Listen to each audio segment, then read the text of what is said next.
our state, Edo State. This morning we came to visit with the President and essentially to express the gratitude of Edo people and myself and my deputy for the role he played in the conduct of the last gubernatorial elections in Edo State.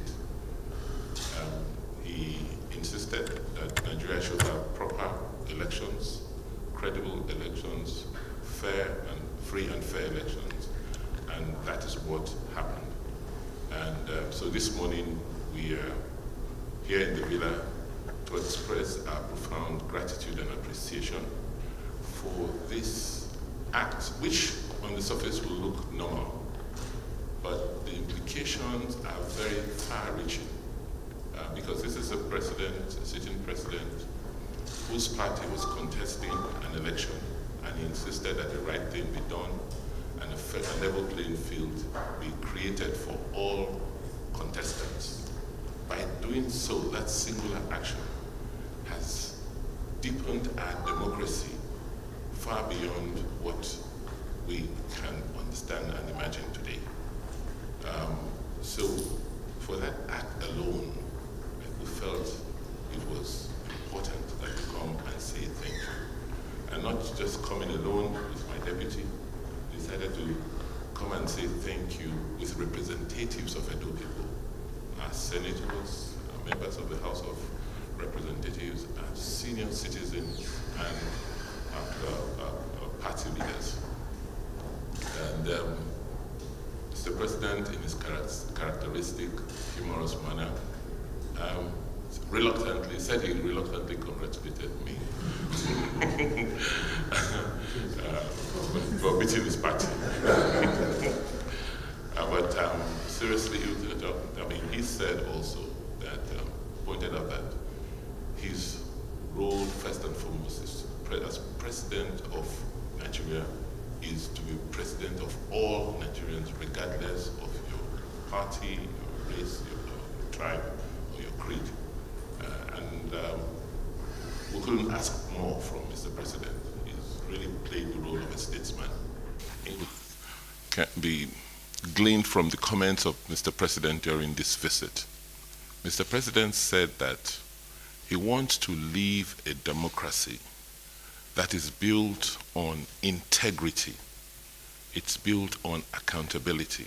That is built on hard work. Those were his words, and I subscribe totally to them. It will not show integrity. It will not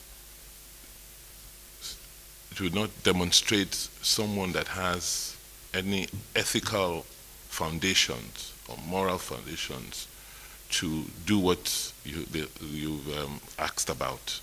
I couldn't have contested on a party, won on that party platform, and then consider moving to another party. It's not a good thing to do. It's not the right thing to do, and I'm sure you will not encourage me to do that. In the case of godfathers in our politics, I have said in several fora that the whole concept of godfatherism is very dangerous to our democracy.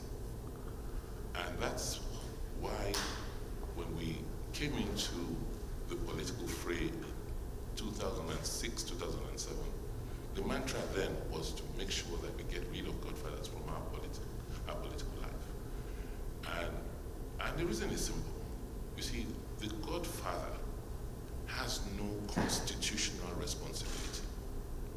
The godfather acts outside of the Constitution, and he now controls people who are constitutional players.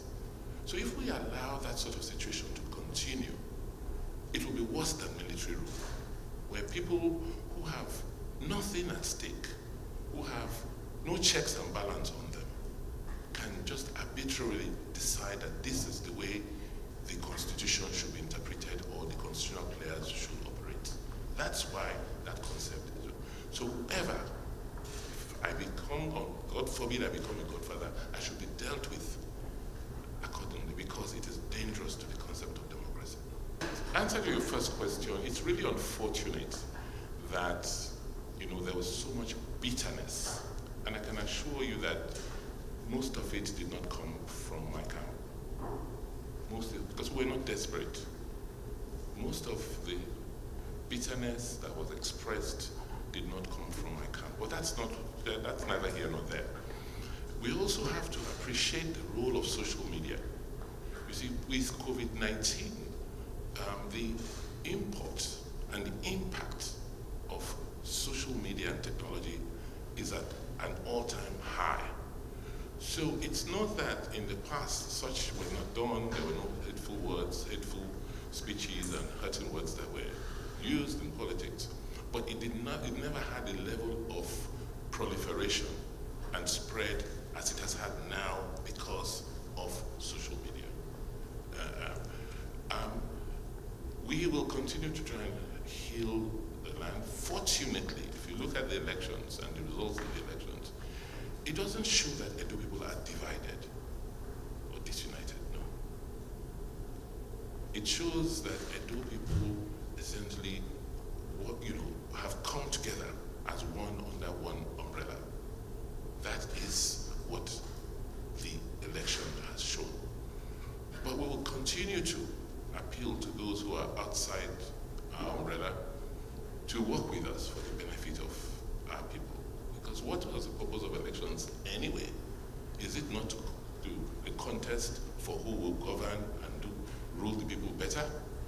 If, as the result of this election has shown that Edo people trust that I will, at this point in time, be able to rule Edo better, govern Edo better, give our people what they want at this point in time, then my appeal is that everybody should join me for us to accomplish that goal for our